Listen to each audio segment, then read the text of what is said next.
Si tenemos un vector en forma polar y queremos escribirlo en forma rectangular, el procedimiento es muy sencillo. Basta con aplicar las fórmulas correspondientes. El vector v debe ser tal que la magnitud y la dirección sean conocidas. En nuestro ejemplo, el vector v tiene una magnitud 4 y una dirección de 30 grados. Dibujado en el plano, este es el vector v de magnitud 4 y de dirección 30 grados. Para escribirlo en forma rectangular, aplicamos las fórmulas de conversión. La componente x es igual al producto de la magnitud del vector por el coseno del ángulo, es decir, por el coseno de la dirección. La componente y es igual al producto de la magnitud del vector por el seno del ángulo. Calculamos la componente x. Primeramente, sustituimos la magnitud por el valor que corresponde, 4. Sustituimos la dirección por su valor, 30. Hacemos las operaciones y encontramos que la componente x vale 3.5, como se muestra en la figura. Hacemos el cálculo de la componente y con el mismo procedimiento. Sustituimos la magnitud y sustituimos la dirección. Hacemos las operaciones y la componente y es igual a 2, como se muestra en la figura. Así, el vector escrito en forma rectangular tiene una componente x 3.5 y una componente y 3.2. Debemos aclarar que el vector v es único. Se puede expresar de forma polar o se puede expresar de forma rectangular. Ambos representan el mismo vector, pero escrito de una forma polar o de otra forma rectangular.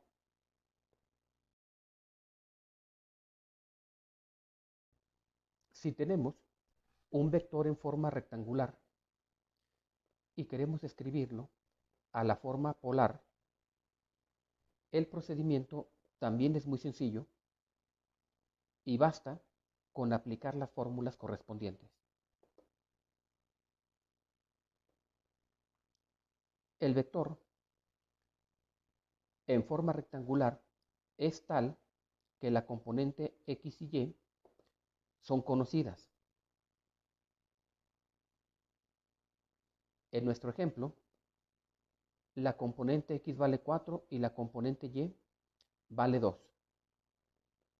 El vector escrito en forma rectangular es 4,2.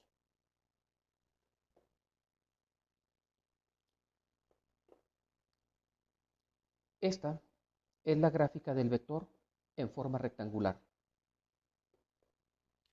Si queremos escribirlo en forma polar, debemos aplicar las fórmulas de conversión. Con esta fórmula calculamos la magnitud y con esta fórmula calculamos la dirección.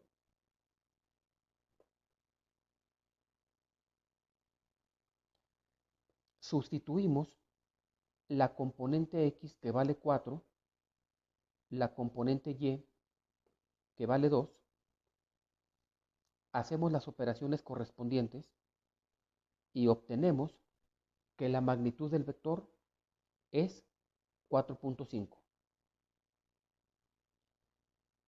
Hacemos lo propio para calcular la dirección.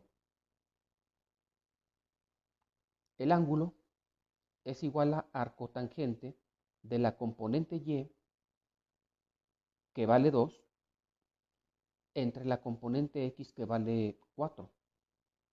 Haciendo las operaciones, encontramos que el ángulo vale 26.6. Así, el vector en forma polar tiene la siguiente forma: magnitud 4.5 y dirección 26.6 grados. Aquí, el cálculo de la dirección se hace de forma automática.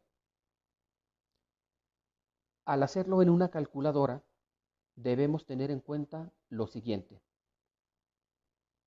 Si el vector está en el primer cuadrante, la dirección es lo que resulta de esta operación. Pero si el vector está en el segundo o tercer cuadrante, a esta cantidad hay que sumar 180 grados para obtener la dirección correcta. Si el vector estuviera en el cuarto cuadrante, entonces a esta cantidad debemos sumar 360 grados para que el ángulo, la dirección, sea la correcta.